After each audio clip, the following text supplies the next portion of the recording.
Hi everybody, I'm Giancarlo. And I'm Felicia. And this is our review of... Lords of War. You always have to look at the box. You don't know what you're doing beforehand. I forgot. I think I took a sip of my tea and I forgot what I was saying. It's herbal tea. Teas. In Lords of War, players command an army of one of the factions and, wage war. In the box you'll find 2 core army decks of 36 cards each, and a battle mat. Kill off either 4 command units or 20 cards in total from your opponent, and you will be the Lord of War. Here's how to set up. Each player chooses a faction. Once chosen, each player will remove the general from it. That's this guy with this symbol here.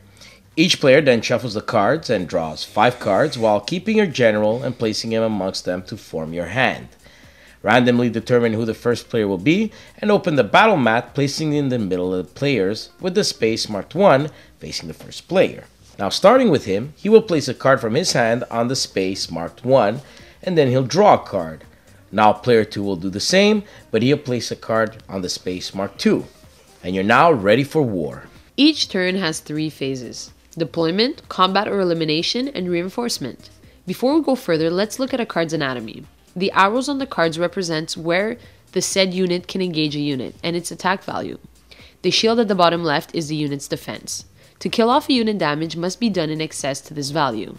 Should a unit have range capabilities, they will be noted by a grid showing them where their reach is and how much damage the range attack has. And lastly, the symbol in the circle represents class, and the one on the banner represents rank. Now, let's get back to the phases. The first phase of a turn is deployment. Here, the active player must engage an enemy unit or play a support card next to one of his units. Engaging means playing a unit with one of its arrows pointing towards the enemy unit. A support unit is either one with the spear symbol or the bow and arrow symbol. When one of the 2 choices has been made, we move to the elimination phase. Here, all units attack simultaneously. Compare the total damage done from all units against the target's shield value. If it exceeds it, the unit is destroyed and it's added to your kill count. Remember that all damage is dealt simultaneously, so it's possible to have a kill and be killed encounter. Range units will use their ranged attack value only if they are not engaged and can target only 1 unit in any space shown on their grid. What you want to keep a lookout for in this phase is to see if you can kill off the all-important command units, which is this symbol here. Kill 4 of those and you win without dragging the war. One last thing to remember is if you kill the general, you take an extra turn after that one. We then move on to the final phase, reinforcement. Here, a player can draw a card from the top of their deck or recall a unit from the field to their hand. However, to do so, some rules must be followed. The unit could not have been played this turn. The unit cannot be engaged, and lastly, the unit cannot have participated in a combat that eliminated a unit this turn. When your hand is refilled to 6, play passes to the next player and so forth until 4 of an army's command units, or a total of 12 units, have been destroyed, whichever comes first. At first glance, after reading the rules, we had the feeling that this game would be just a matter of playing a card, killing the other unit, and then the other player would do the same on his turn. But when we played it, this was far from the truth.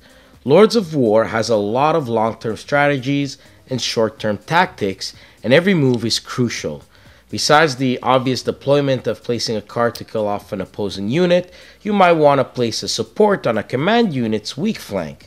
Or you might want to place a range unit to kill off a general and take an extra turn. And you might have to really consider playing a command unit, as it will become the target of your opponent's subsequent attacks. The other strategy comes in when you reinforce. Do you draw from the top of your deck, or do you recall a unit that might be more useful in the next round? The armies are fairly balanced, though a couple of games the Lizardmen lost. They seem to have these weird arrow placements, which makes them look like they have no coordinated strategy with one another, but that might just have been the luck of the draw. Regardless, the games were often very, very close. The artwork is its own style, we didn't mind it, kind of has that 1970s fantasy art to it. Cards are of good stock, the rulebook is concise, and the fold-out battle map does its job for the price you pay. There's even rules for customizable decks.